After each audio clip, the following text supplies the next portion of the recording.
Men u holatda ko'rgan holatimni ko'rib, hamma mana to'g'risi o'lib qoladi deb o'ylagan. Hech kimda meni rasmga olib qo'yish esiga kelmagan.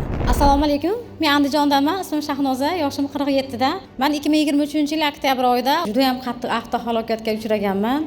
Boshim shu bir tarafi, miyam yarmi, rosa suvaklarim sinib uqalanib ketgan, oltita qovurg'am singan, yurak suvaklarim ham singan. Men 2 kun juda ham og'ir holatda, reanimatsiya holatida yotganman. 3-kuni o'zimizni tumanga perevod bo'lganda, uyda mahsulotim bor edi, davom iste'mol qilib yurardim o'z aslida. Shu Mejipak mahsulotini ichishni boshlaganman. Menga vrachlar, hamma mutaxassislar 6 oy qimillamay yotishni buyurgan.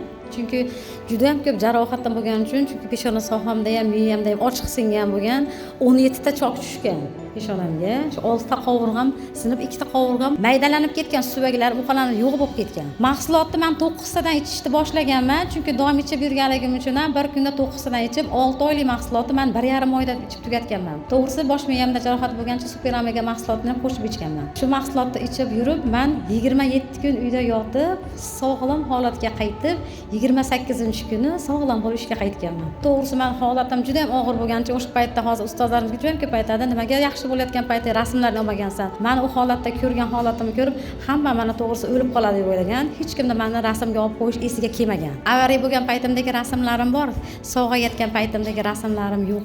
Rahmat hammanglarga, sog' bo'ling. Rahmat, juda ham ajoyib natija. Bosh miya jarohatlanishi bilan o'rtoqlar mana holatlarni